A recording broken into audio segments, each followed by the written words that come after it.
और बहनों, राष्ट्रपति जी ने आपातकाल की घोषणा की है। 25 जून 1975 इसी दिन देश में सरकार ने आपातकाल लगाया। कल यानी 25 जून को आपातकाल के 50 वर्ष पूरे हो रहे हैं, तो देश में इस मुद्दे पर सियासत भी फुल है।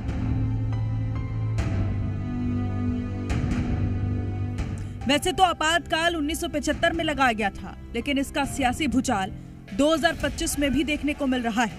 आपातकाल के मुद्दे को लेकर बीजेपी कांग्रेस पर हमलावर है। सिर्फ हमलावर ही नहीं, बल्कि कल पूरे देश में आपातकाल के 50 साल पूरे होने पर बीजेपी संविधान हत्या दिवस के रूप में मनाने जा रही है। इस दौरान बीजेपी देश भर में कई कार्यक्रमों का आयोजन करेगी।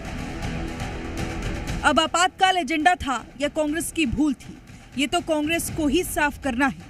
इस दाग को कांग्रेस कैसे धोएगी, ये भी कांग्रेस के सामने एक सवाल है। तो दूसरी ओर बीजेपी लगातार आपातकाल को मुद्दा बनाकर कांग्रेस पर हमला करती है, जो लगातार जारी है।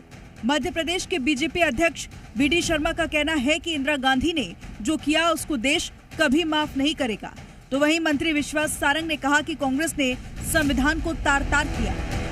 25 जून एक वो ऐसा काला इतिहास है कि भारत के लोकतंत्र का गला घोंटा था।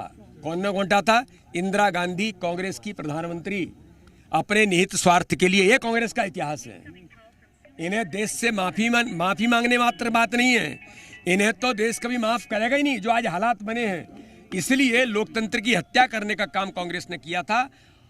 भारतीय जनता पार्टी पूरे देश के अंदर काले दिवस के साथ लोकतंत्र की हत्या जो की, उस दिवस पर हम पूरे देश के अंदर कार्यक्रम कर रहे हैं। लोकतंत्र के मूल आधार संविधान, जिसके रचयिता बाबा साहब अम्बेडकर हैं, उस संविधान को तिलांजलि देने का काम कांग्रेस ने किया। आपातकाल जैसी हठ धर्मिता के निर्णय लेकर इस देश में लोकतंत्र को तार।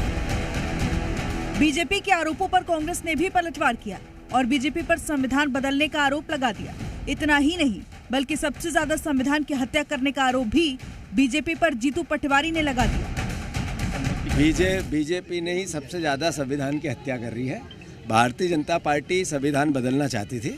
भारतीय जनता पार्टी के नेताओं के एक दो नहीं सैकड़ों बयान हैं जिसमें संविधान को उनको बदलना है। तो वो अगर जो भी कर रहे हैं खुद के खिलाफ कर रहे हैं। पूर्व प्रधानमंत्री इंदिरा गांधी ने 25 जून 1975 में इमरजेंसी की घोषणा की, जिसे भारतीय इतिहास में बीजेपी काला दिन के रूप में याद करती है और कांग्रेस पर सवालों के बौछार करती है। तो वहीं कांग्रेस भी बीजेपी पर जमकर पलटवार करती है। इस बार कांग्रेस बीजेपी पर संविधान को लेकर घेर रही है और संविधान बदलने का आरोप लगा रही है। यानी दोनों ही दल एक दूसरे पर जमकर वार पलटवार कर रहे हैं। ब्यूरो रिपोर्ट, जी मीडिया।